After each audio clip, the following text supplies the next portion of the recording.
ଭଲ ପାଇ ବିବାହ କରିଥିଲେ। ବାପା ମୁସଲିମ ଓ ମା ହିନ୍ଦୁ। ପ୍ରଶ୍ନ ଉଠୁଛି ମୃତ ଝିଅର ଶବ ପୋତିବ କିଏ? ରାଉରକେଲା ଆଜି ସମୟ ପାଖାପାଖି 4ଟା ସମୟରେ ହଠାତ୍ ଫୋନ୍ ଆସିଥିଲା IHRT ସୁନ୍ଦରଗଡ଼ର ଅଫିସକୁ ଯେ ଗୋଟିଏ 12 ବର୍ଷର ଛୋଟ କୁନି ଝିଅଟିର ମର ଶରୀର ପଡ଼ିଛି ଏବଂ ତାହାର ଶେଷ ଅନ୍ତିମ ଶବ ସତ୍କାର କରିବାକୁ କେହି ରାଜି ନାହାନ୍ତି ବୋଲି।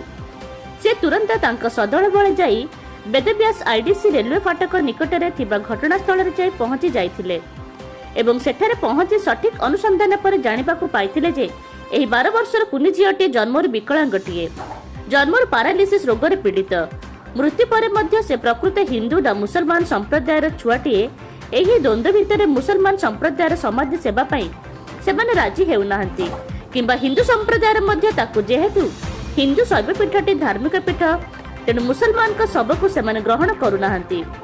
ବାରମ୍ବାର ଅନୁରୋଧ କରି ପ୍ରଶାସନିକ ଅଧିକାରୀଗଣଙ୍କ ସମେତ ସମସ୍ତ ଉଚ୍ଚ ପଦାଧିକାରୀଙ୍କୁ ଅନୁରୋଧ କରି ଶେଷରେ ସେହି ଶବଟିକୁ ନେଇ ମୁସଲମାନ ସମ୍ପ୍ରଦାୟ ସମାଧି ତଳେ ତାକୁ ସମାଧି ଦେଇଥିଲେ। IHRT ସଂଗଠନର ରାଜ୍ୟ ସାଧାରଣ ସମ୍ପାଦକ ମହୋଦୟ ଘୋଷଣା କରିଥିଲେ।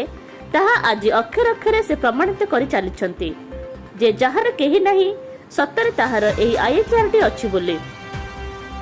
IHRT ଟିମ୍ର Odisha state general secretary mister Biswajit Mallick କହିଛନ୍ତି ଯେ ଆମେ ଆଜି ସମସ୍ତେ କାହିଁକି ଭୁଲି ଯାଇଛୁ ଯେ ସର୍ବଜାତି ଧର୍ମ ବର୍ଣ୍ଣ ନିର୍ବିଶେଷରେ ଆମେମାନେ ହେଉଛୁ ସର୍ବପ୍ରଥମେ ଜଣେ ଜଣେ ପ୍ରକୃତ ଭାରତୀୟ।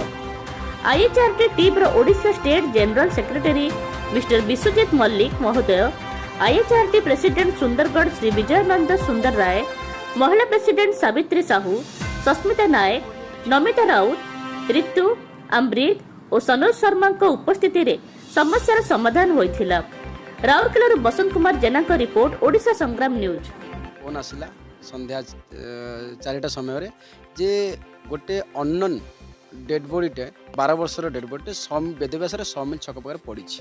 ତେଣୁକରି ଆପଣମାନେ ଆସିକି ତାର ଶବ ସଂସ୍କାର କରନ୍ତୁ। ଯେହେତୁ ଆମର ପୂର୍ବରୁ ମାନବାଧିକାର ଗୋଟେ ସ୍ଲୋଗାନ ଦେଇ ଆସିଛି, ଯାହାର କେହି ନାହିଁ ତାହାର IHRT, ସେଇ ଦୃଷ୍ଟିକୋଣରୁ ଆମେ ସମସ୍ତେ ଟିମ୍ ଯେତେ ଜଣ ଆମେ ଅଫିସରେ ଥିଲୁ କିମ୍ବା ଯେଉଁମାନେ ଘରେ ଥିଲେ ସାଙ୍ଗେ ସାଙ୍ଗେ ଆମର ନ୍ୟୁଜ୍ ସ୍ପ୍ରେଡ୍ ହେବ ଯେତେବେଳେ ଗ୍ରୁପ୍ ହେଲା ସମସ୍ତେ ଆସିକି ପହଞ୍ଚିଥିଲେ। ବର୍ଷର ଛୁଆଟି ହେଉଛି ସିଏ ହ୍ୟାଣ୍ଡିକ୍ୟାପ୍, ଯାହାକି ଛୋଟ ବେଳରୁ ସେ କଥା କହିପାରେନି, ଚାଲିପାରେନି, ଗୋଟେ ଜାଗାରୁ ଅନ୍ୟ ଜାଗା ଯାଇପାରେ ନାହିଁ, କିନ୍ତୁ ବହୁତ ଅସୁବିଧାର ସମ୍ମୁଖୀନ ହୋଇକି ତା ମାଆ ତାକୁ ବଞ୍ଚେଇ ଆସିଥିଲେ। ହଠାତ୍ ତାଙ୍କ ବାପା ଥିଲେ ଯିଏ ମୁସଲମାନ, ସେ ଛାଡ଼ିକି ଗଲା ପରେ ହଠାତ୍ ତାଙ୍କର ଆଜି ଗତକାଲି ସନ୍ଧ୍ୟା 4ଟା ବେଳେ ମୃତ୍ୟୁ ହୋଇଯାଇଛି।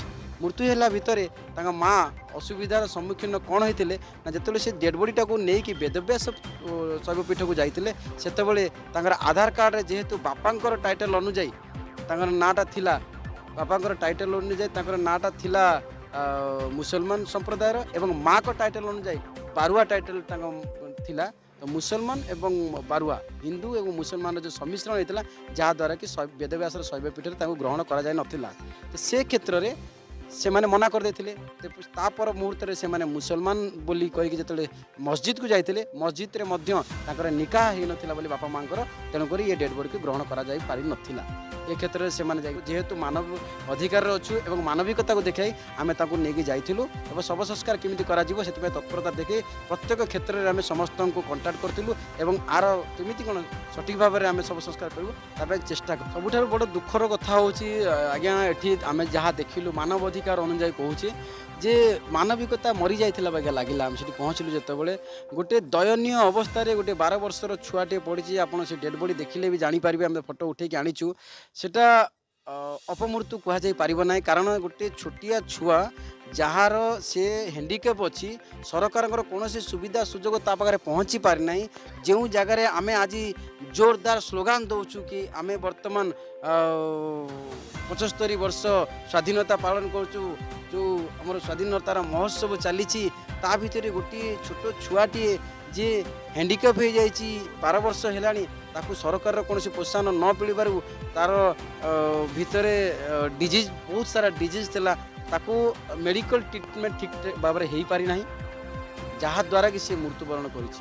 ତାଙ୍କ ମାଆ बर्तमान पर्यंत मुसलमान संप्रदाय ग्रहण कर हिंदू समाज संप्रदाय तो मना कर तेणुक आम जो प्रशासनिक अधिकारी साहाय्य लोड़िलु आम जाइलु समस्ते ब्राह्मण लोकल थाना अधिकारी के सहित भेट कलु सी जिते रिक्वेस्ट कले अनुरोध को रक्षा करी बर्तमान मुसलमान संप्रदायर लोक राजी होती ग्रहण करने।